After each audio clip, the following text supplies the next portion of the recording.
Minneapolis, St. Paul, the Fan. Yeah, this album is dedicated to all the teachers that told me I never amount to nothing. To all the people that lived above the buildings that I was hustling from that called the police on me when I was just trying to make some money to feed my daughter. Yeah. And to all my peoples in the struggle, you know what I'm saying? It's all good, baby. Shake it. It was all a dream. I used to read Word at Up Nacho magazine. Leber via Twitter, Twin Cities Live today, 3 to 4:30. And we welcome you back to the Thursday presentation. Eric Nordquist, the producer, executed Vikes Bites right before you came in. And he asked me a question about Cousins and the drafting of a quarterback, let's say around 11. So it's a fat commitment. I mean, you're right in there right now. And but also re-signing Kirk Cousins. Can you frame up the question again for the Nacho? Yeah, just kind of basically, Ben, is there an advantage to bringing Kirk back? If your plan ultimately is that you're going in on a QB in the first round in 2024, and all of the ideas around that, what the implications of it, what it means, then what is the advantage of bringing Kirk back? Because ultimately, in the end, not just the money thing, but with the exception of unique circumstances of Jordan Love in Green Bay, in the end, and even Mahomes, right? It was already a playoff team with Alex Smith. Mahomes gets to sit, and then he elevates, and we know what he's done. But for the most part, you either pick the wrong guy or you don't. And so if we drafted J.J. McCarthy was the name that we used. If you're drafting McCarthy at 11 or near it, maybe you got to move up, whatever the scenario is.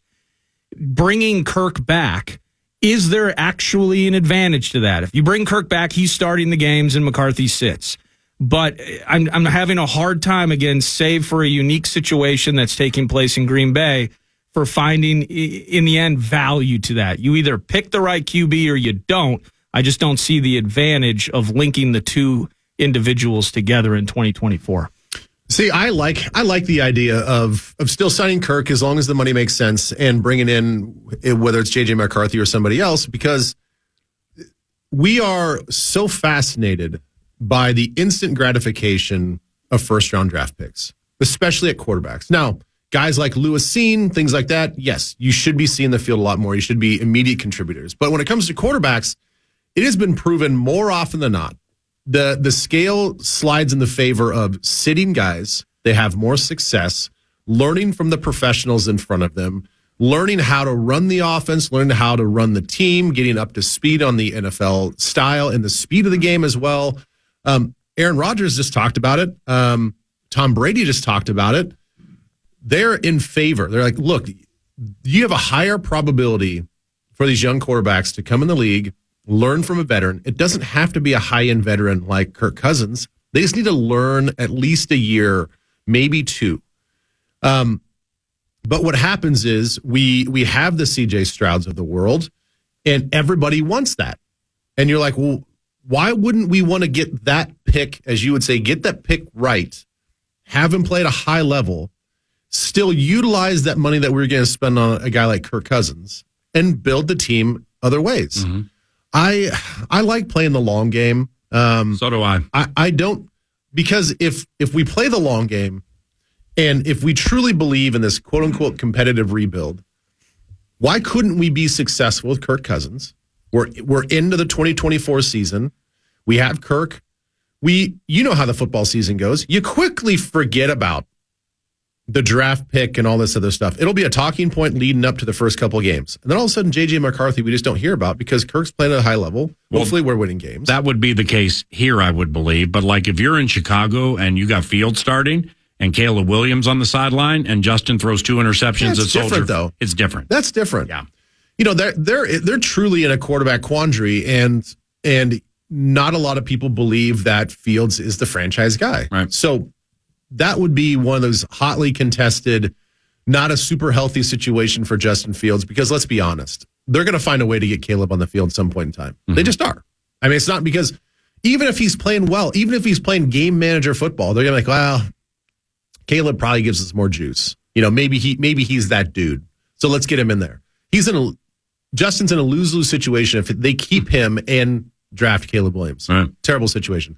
Our situation would be much different. So I like the idea of signing a veteran quarterback and then drafting one as well. I just, and who would be me to argue with Tom Brady? But it's just when I hear that, I just keep thinking, well, I need more examples that Brady's talking about sitting a year, sitting 2 years, and figuring it out. I mean, Baker's resurrecting his career, but he was first overall. Goff was first overall. Josh Allen in the playoffs, top, what is he, 7th overall. Mahomes 10th, Tua top 5. The guys, and Brady, by the way, late round pick, and certainly probably learned some things from Drew Bledsoe, but he got his opportunity via injury, never looked back, and he is the ultimate outlier of outliers with quarterbacks. And it still goes for me, maybe Sam Darnold is a bit better at this stage in his career if he had sat, the Zach Wilsons. Ultimately, if you were looking at, the retread market and some of those factors, there probably will be great examples. I used Kenny Pickett last segment. If Kenny Pickett hasn't taken the field yet and Big Ben overlapped with him, is Kenny Pickett maybe better into year 3 than he was as he's kind of been up and down, mostly languishing, apparently has tiny hands, tiniest ever. And so all of that. But in the end, I just find so few examples of where Brady's saying, yeah, absolutely. And Rodgers, yeah, I want guys to sit behind me. The overall total examples of that coming to fruition with top-end quarterback play for a team that is absolutely looking for that, I'm just not finding enough of them to really buy into it, I guess, at this stage. Well, I guess on the contrast, I think it's easier to find more examples of guys that are thrust in there that fail. And that is true, too. So you could look at it, you could look at the failure rate, and then you can hypothetically chew on the fact, like, well, would they have benefited from a year and a half or 2 years of sitting behind a veteran quarterback? And again, it doesn't have to be an elite high-ender, but just watching a guy do his thing. If you're sitting behind Joe Flacco, even at his age, like, you're going to learn some stuff, and you're just not going to have the pressure on you to go out there and perform at a high level right away. I think there is some merit to that. I think it's easier to find examples of when it doesn't work, maybe, than when it does.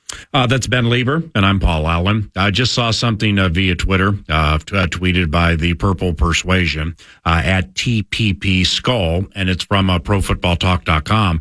Mike Florio was in Las Vegas and had Kirk Cousins, Justin Jefferson, KJ Osborne, all on his show, chatted with them on the side, assumedly, and we'll hit this around the corner when Mike writes, Jefferson's patience is eventually going to run out.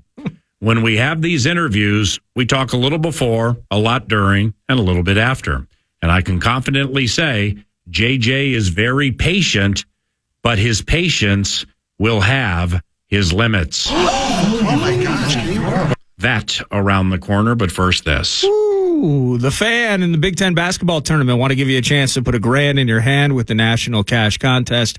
Go to KFAN.com and enter the keyword green.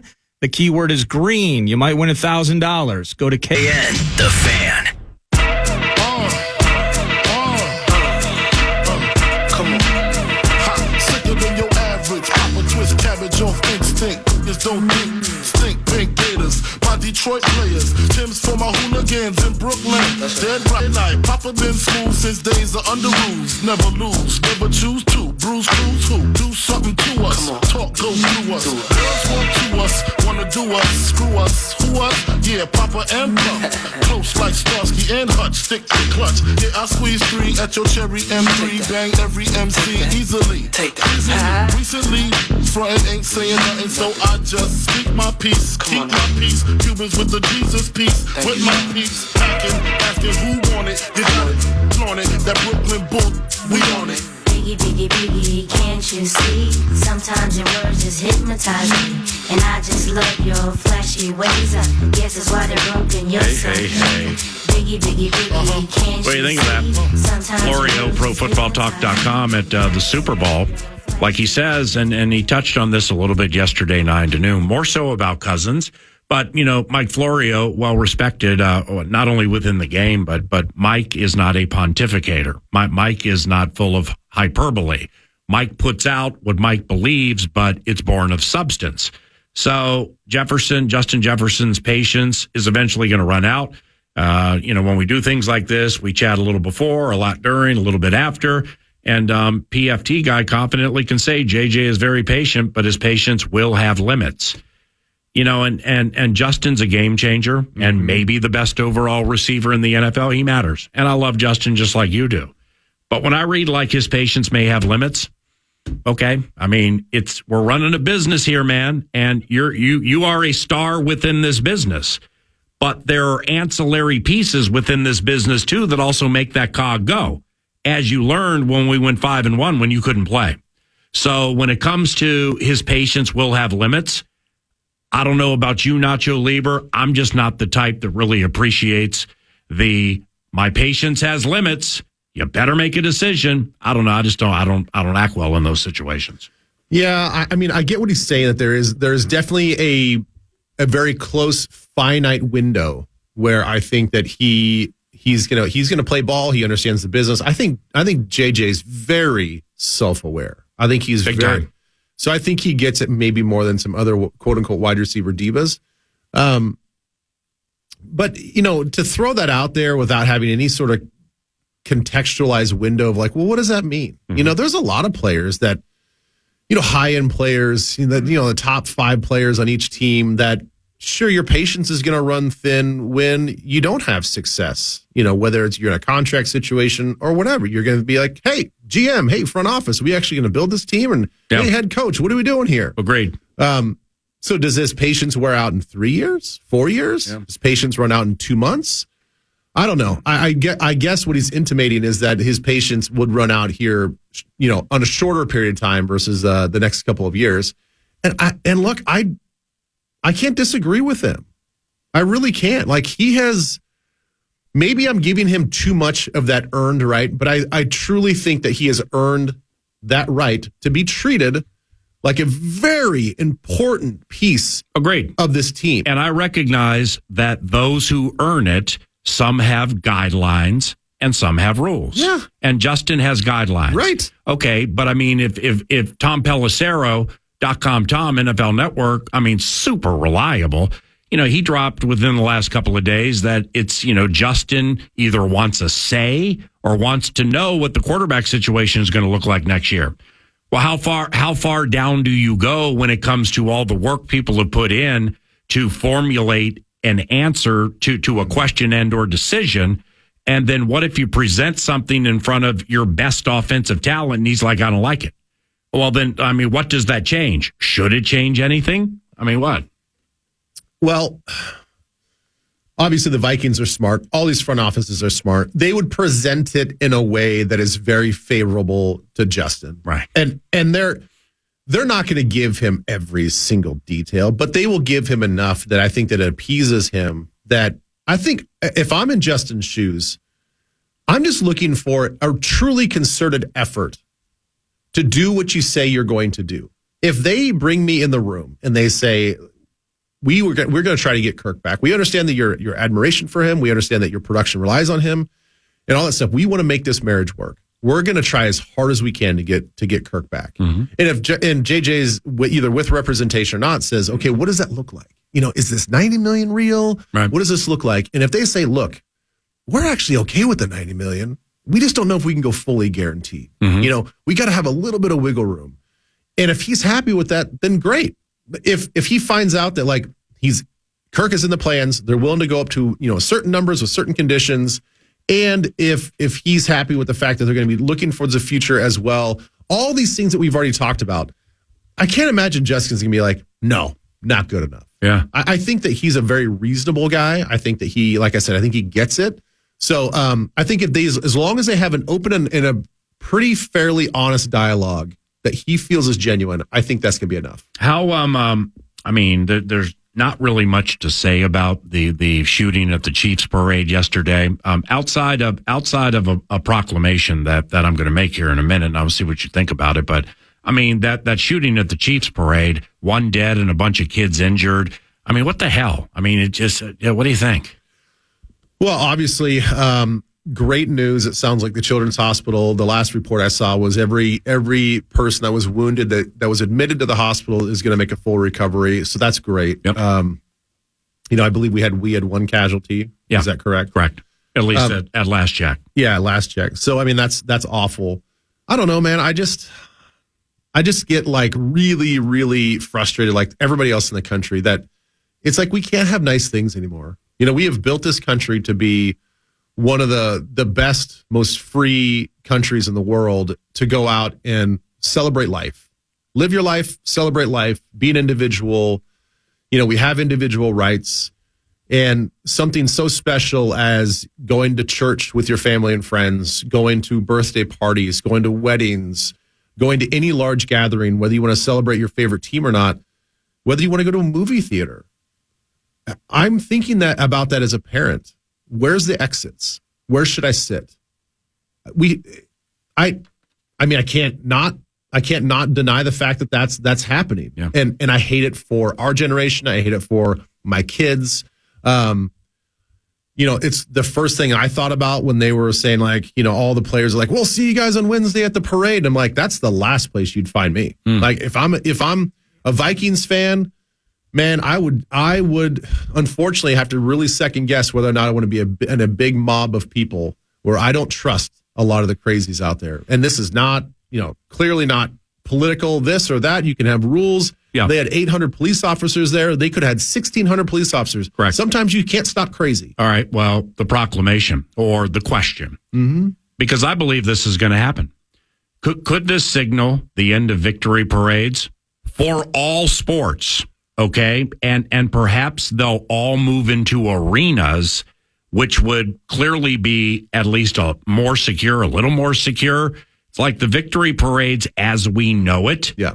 I probably just what hit my heart yesterday when they're done is that they're in arenas, they're in more secure places that they can better monitor. Or do you think that that's too fatalistic? I don't think that's a bad option, but I don't like it because they win. Yeah, that part of our culture. Yeah. They win. That's. And I don't want them to win. Yeah, I don't want them to take away what we've all grown to love about where we live. That was beautiful, man. Yeah, and I'm with you.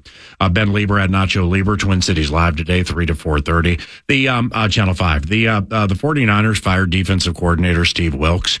Funny, a couple of days ago, maybe yesterday, Next Level Shanny was like, no, everything's going to be cool. We expect him back out.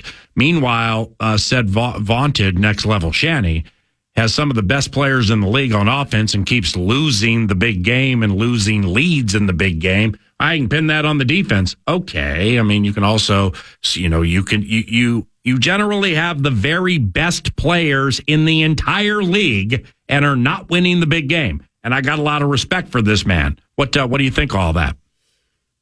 Well, clearly, it's not coming down to just the Super Bowl. A Super Bowl, to me, with all this stuff, is just the last straw. And, sounds like publicly he wasn't very happy with some of his defensive philosophies and alignments in this game. Even called a timeout because he didn't like what he saw in defense. So clearly they did not get along. They did not see eye to eye. This is obviously something that's been brewing for a while throughout this whole season. And it is unfortunate because... Yeah, because if I'm Steve, I'm like, cool, I got Diamador, Lenore, and Ambry Thomas. How you doing over there with Devo and McCaffrey? Exactly. I mean, he has not dealt a very good hand with the secondary. Had a great, he's got a great front seven, but here's the deal. We, talked about this. I guess I talked about this earlier in the week. You could see their lack of depth on their front four hurt them. Yeah. And if I'm going to not looking at it from a philosophical standpoint, not looking at it from a defensive lines alignment standpoint, when I'm watching the game in real time, I'm like, they've got to do something to get these guys refreshed. Yeah. They've got to have a rotation. And you saw pretty clearly, I think their biggest downfall in defense, I thought going into the game was going to be their secondary. It's their lack of defensive line depth. All right. He was especially as hard as they play. They can't play. They can't collectively play better than they played in the first half. No, you can't. Even large parts of the whole regulation. Their front four was getting after it on a 4-man rush. Chase Young was like, I saved everything for this moment, and I'm tired of hearing everybody complain about me. Yep. Look at me. Watch what I can do. Right. He was unbelievable. But the thing is, he dipped later in the second half. And you saw Bosa's change of direction really start to wane. I mean, he didn't have the burst anymore. These guys he fell off all postseason. These guys were exhausted. Yeah. And then when he tried to blitz, it looked nothing like Spagnuolo's blitzes. They were tipped. Wow. They were showcasing their blitzes. Yeah. They get picked up, and then this secondary gets exploited. So it was, I think, a lack of true coaching on some of the disguise on their blitzes, and they as a front office and a staff and whatever, maybe his defensive staff didn't have enough guys prepared on the front four lines, the two or three guys behind depth wise, to get them ready to go for the game. Your former coach in your final year, Steve Spagnuolo. I knew what I was seeing when it was happening, but I didn't know if it was like blitz with man, the amount of blitzes with man coverage. So then there was a story that popped Monday or Tuesday, and it kind of went through all that. And then if you read between the lines, I mean, and you play in the game, I mean, you've heard conversations or people put things like this. You just know it was like, all right, I mean, we've heard a lot about this offense, and then the guy who has all the great schemes and Juszczyk just got us from. We've heard, we know. Same team that we hung 41 on in 22, and our quarterback went for 423. We can talk about that later. But we know who they are. So I'm going to blitz them more than I blitzed any team in the postseason or the regular season. Most blitzes Spagnuolo sent, and played man coverage virtually the entire game, with the intent being, we've heard about you, we know who you are, but do you know who we are? And we just want to make sure that you're worth your metaphorical salt. So the cute story that is Mr. Irrelevant, you're going to see 5 or more every play. And, you may not, Charvarius Ward, whoever we have here, beat them. Go beat them. Go beat them with a second and a half less. And through the totality of the whole thing, they couldn't do it.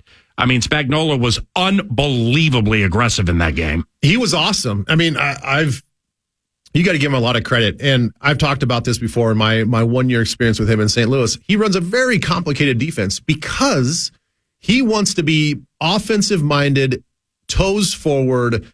He wants to challenge everything the offense is doing. It makes it complicated because he wants to have a secondary call for everything. Wow. So it's like Shanny against Shanny. So that being said, though, the thing that is working so well with him is like he's got guys in his system for years.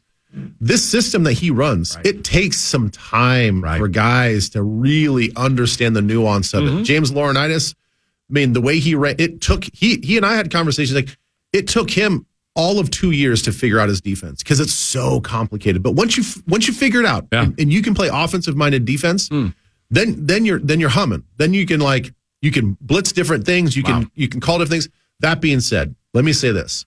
This is exactly why Shanahan has to look at himself in the mirror. Yeah, he can fire Wilkes, but he also has to realize if in the first half you realize you're getting blitzed a ton. And let's keep in mind, Brock Purdy looked really good in the first half. Yep. Really good. Started short hopping him in the second half. Well, everybody's like, what happened to McCaffrey in the third quarter? What are we doing here? No carries. Okay, I understand if you feel like they're going to blitz you on rundowns, well, don't run the ball. Yeah. But get the damn ball in his hands. Yeah. Like, stop trying to get the ball down the field. Right. You got one of the best, you're neutering one of the best offensive players in the league because you're trying to get the ball down the field. If you want to stop this blitz, you nickel and dime them and you take little chunks out of them and you just dump it off to Kittle and you just dump it off to McCaffrey. That's all you got to do. He didn't do that. That's on him. Last one. Speaking of the Niners and Brock Purdy, can the Niners win the Super Bowl with Brock Purdy, or do you think they need to spend the offseason trying to figure out, Darnold's seen more, maybe he's more quick twitch, or Cousins, somebody else? I mean, do you think there's an expiration date for Mr. Irrelevant? I mean, I think like with a lot of quarterbacks and a lot of players, I think he's limited. I think we're probably seeing his ceiling about what he can do. I think yes. To answer your question, I do think Brock Purdy can win a Super Bowl. Yeah, me too. I think that he's got it. I think what they lack, though, as much as we give them so much credit for their offensive line and McCaffrey and Kittle and Ayuk and Debo, they still lack firepower outside. Oh, and Jawan Jennings. I mean, he's not firepower outside. Big. He's a big possession guy, right? Good in the run blocking. I still don't think that. I think that you can upgrade from Ayuk. I think that you've got to get Debo to shed some lbs. He's looking thick and kind of pudgy. I don't know if that's hampering some associated with some of his injuries. Yeah. But I think that you have to find some true competition out there at wide receiver and get much more explosive. Because you can't fall off the face of the earth when Debo gets hurt or he's less than 100%. You've got to have other weapons. And that, again, lack of depth on the wide receivers along with lack of depth on our defensive line, it showed out in this Super Bowl. Watch it on TV today, 3 to 4:30, TCL. Yeah, we, Channel 5. Thank you. Yeah, thank you. Oh, by the way, we're going to be in Maplewood at the 5-8 Tavern and Grill, and a live show today. Hey. So if you want to come out, come Say it see again. us then. 5-8 Tavern and Grill, Maplewood, 3 o'clock. Maplewood or Grove? Maplewood. Maplewood 5-8 Grill, 3 to 4:30, Twin Cities Live. Truly live. Okay, so can you just show up or do you need tickets? No tickets necessary. Hey. Yeah. All right, have fun, all right? All right, thanks. KFAN, The Fan.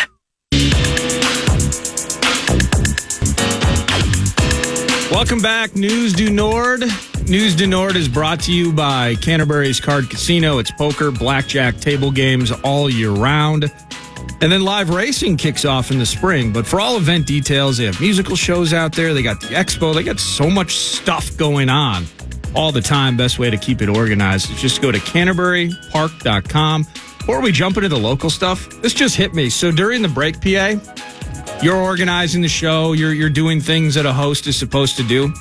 Do you remember, I think it was 2021, a fight between Pistons center Isaiah Stewart and LeBron James, where LeBron absolutely intentionally catches Stewart with an elbow right to the dome, right outside his eye on a free throw. And somebody ran away. Oh, it was, well, LeBron, first of all. He did? He couldn't, it was classic, like, hold me back, as he keeps getting out of the situation. Yeah. And then Russell Westbrook, I mean, it was like a corgi trying to go after a German shepherd. He was in the mix. But Isaiah Stewart was the unstoppable freight train. He even tried to play it cool. He's calming down, and then as soon as they let go of him, he ran around everybody. Oh, that's what it was. And started stiff-arming everybody en route to trying to punch the king. Yeah.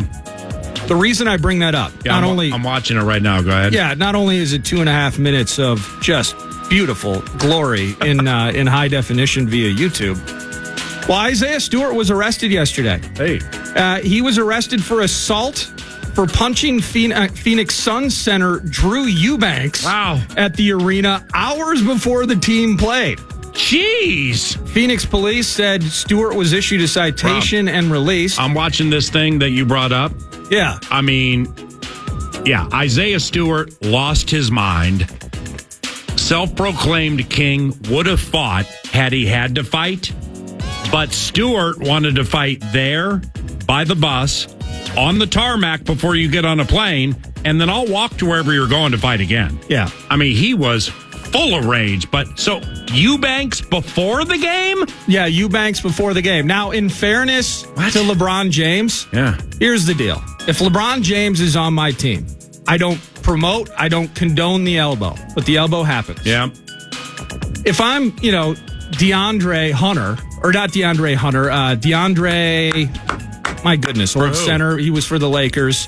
DeAndre Jordan, my bad. Oh, yeah. I'm taking one for LeBron. I'm the guy that's getting in the center. I'll gladly do it. LeBron's LeBron. Good Lord. I'm a teammate. I'll play my part. I'm sorry. I had forgotten when Isaiah Stewart, whose eye elbowed by LeBron. It's gushing blood. Gushing blood. Yeah. Okay, so they got it calm. When he ran from under the basket to just past the half-court line, it was Marshawn Lynch beast mode. It was Beastquake. When he was playing the Saints. He broke 10 tackles. I mean, it was beast mode. They couldn't stop him. But if I'm DeAndre Jordan, you know what? I'm getting in the middle of that. That's what you have to. It's the king. Yeah. If I'm Julian Edelman and somebody's trying to go after Brady, I'm gonna get in the middle of that. You have to do it. But at any rate, fast forward. I don't know what the hell Drew Eubanks did. Isaiah Stewart tried to knock him out. But Isaiah Stewart, middle of this video, 3/4 through. All right, it's typical NBA. It's all right. Hold me back. Hold me back, because if our faces get hit, then that ain't going to work on the next road trip at the club. Yeah. Okay, and we got the same agent. I don't want to wear that weird mask. Right. Exactly. The Derek Lively. But there was a point during it where Stewart said something, James said something. Stewart said something, and Stewart didn't like the second thing James said. He cocked his right arm to throw a freaking haymaker, and if Jeremy Grant doesn't get there in time, headband guy, I mean, I swear, he would have broken LeBron James' jaw. Yeah, he absolutely would have. But that player, right. I mean, let's like look at the faux fights here. All right. I mean, I've referenced this before. It's nuance laden. It's under the radar, so some most probably don't care. But you and I both like A, the Wolves, and B, the association. It was in Philadelphia within the last 5 years. Yeah, with Embiid and Cat. Yeah, I'm watching it, and God bless Cat. Love him on our team. He's gotten better and everything. Embiid's minus 780 in that fight. Okay, and if there is a total on rounds, can I get the under 1/2 round? Correct. And if it's minus 180, give it to me. He had Cat in a headlock with one arm and was keeping other players from participating with the other. And Jeff Teague had seen enough. And he came running off that bench into that fray. Yeah. Where you can't teach that. No. He ran into it basically like Joel enough, or you're going to fight me. And you may be minus 780, but you know what? I'm going to whoop your ass, man. And Teague showed a mettle and a ferocity and a tenacity in that moment where I'm like, that's my dog right there. Yeah. I want that dog on my side. And then now we go to last year, that super comfortable moment at the end of the year. Stifle punch a slow-mo at our arena right in front of the fans. They get tired of bickering with each other late in the season. They're tripping and they're pressing and everything. And Rudy Gobert, during a timeout, punches teammate Kyle Anderson.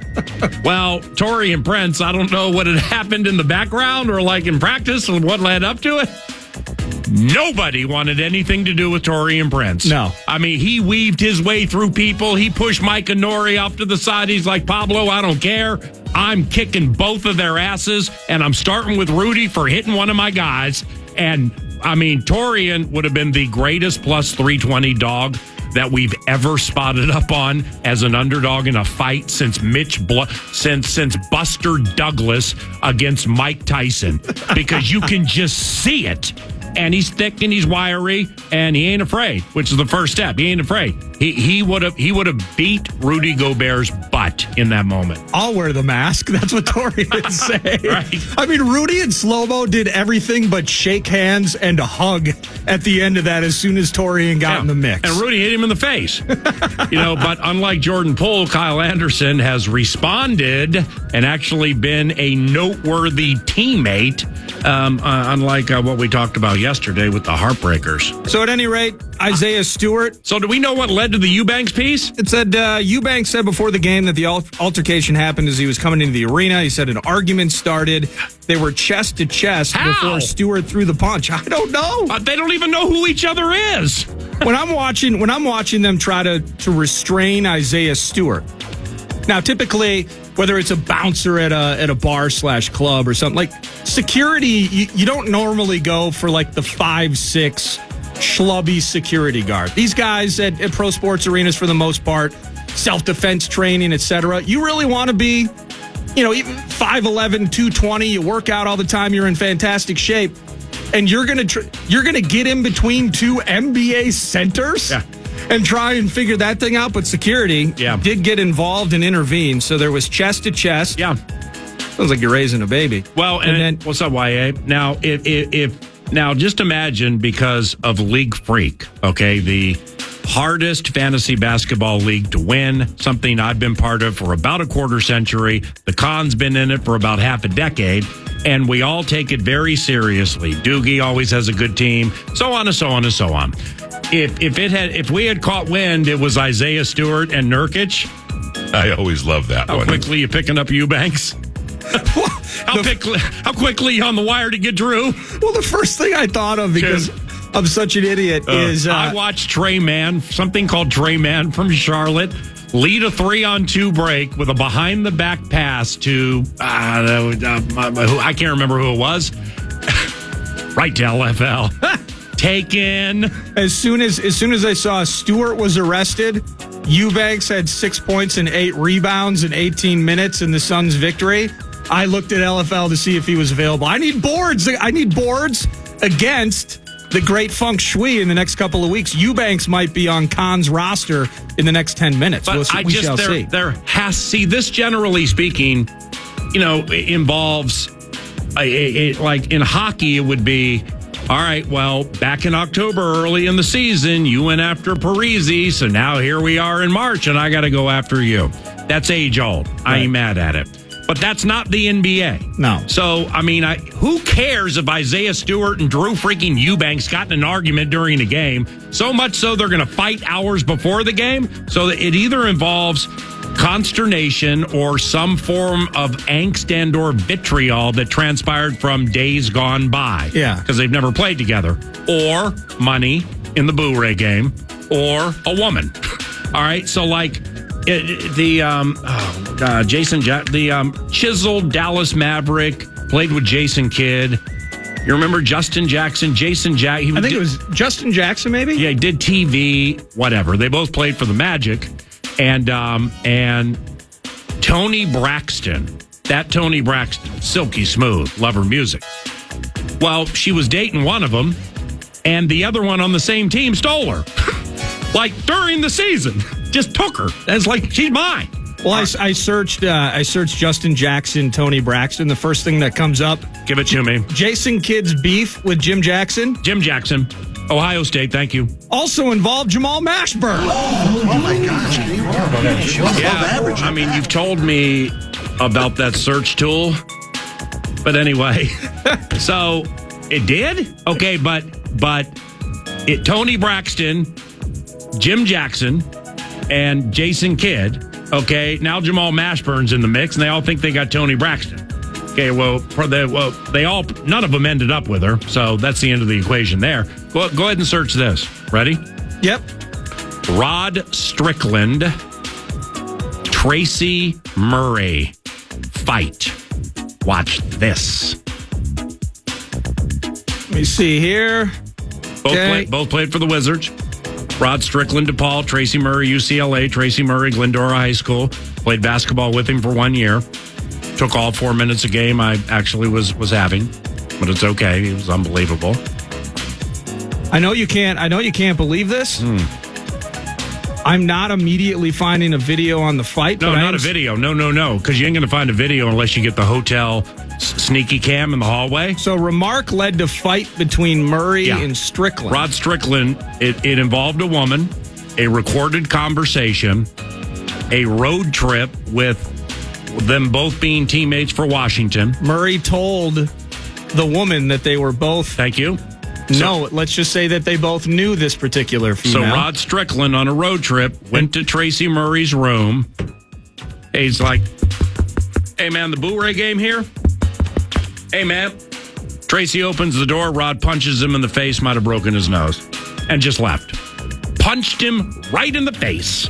Might have left. He said, yes, hey, you got to stick with me, Tracy Murray says, because Rod Strickland is actually gay. That's what he said. That's what the part was? That's what he said. And then they ended up getting in a fight. In the hotel.